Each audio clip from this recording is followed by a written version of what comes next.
Pour cette opportunité que l'ambassade a donnée pour toute la jeunesse congolaise et aussi surtout pour la jeunesse de l'Université panafricaine du Congo, pour les étudiants de l'Université panafricaine du Congo.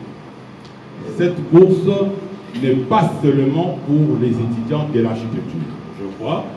La bourse est pour tout le monde, c'est-à-dire droit, économie, informatique aussi. Mais attention, il y a trois grandes conditions. Je pense ici à l'Université panafricaine à partir de lundi, il va avoir un bureau qui sera coordonné par Trésor, qui sera en très grande, disons, une relation avec Trésor pour coordonner cela. Il faut d'abord avoir moins de 34 ans. Ça, c'est une première condition. Deuxièmement, avoir un diplôme de licence.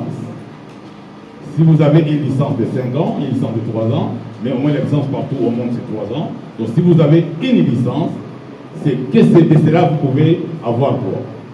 Et cette bourse est basée sur la recherche, c'est-à-dire master ou préparation d'une thèse, c'est-à-dire doctorat. Les étudiants qui ont déjà les niveaux licence ou qui ont le master peuvent postuler, qui ont la licence peuvent postuler. Pour ceux qui n'ont pas encore défendu, comme le départ c'est pour l'année prochaine, donc les étudiants de cette année qui vont défendre dans 2 mois sont inclus dans ces bourses.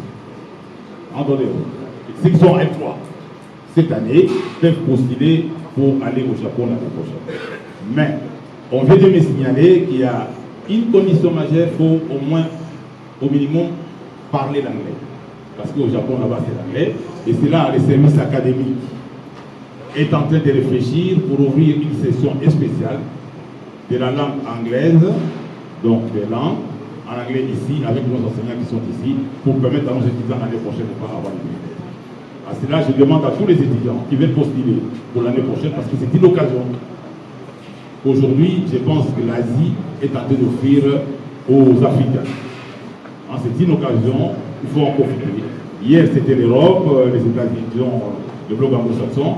Aujourd'hui, c'est l'Asie, il faut en profiter, car nous avons besoin de leur développement pour que demain nous soyons aussi responsables. Donc à partir de lundi, notre bureau est ouvert ici pour l'inscription, pour les dépôts des premiers dossiers avant les études au niveau de l'ambassade. Et je tiens surtout à remercier en tout cas les chargés culturels de l'ambassade qui est ici, présent à l'esprit.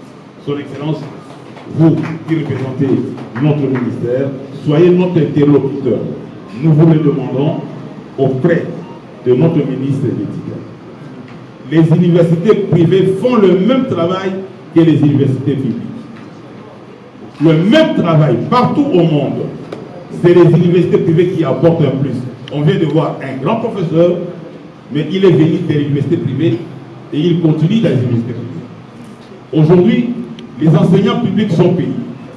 Les enseignants de privé, personne n'est payé.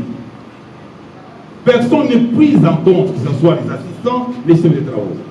Les universités congolaises peinent.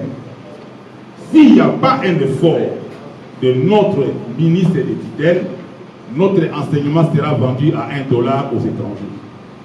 Et là, ça sera la destruction totale qui est en train de se faire de notre pays. J'ai dit et je vous remercie.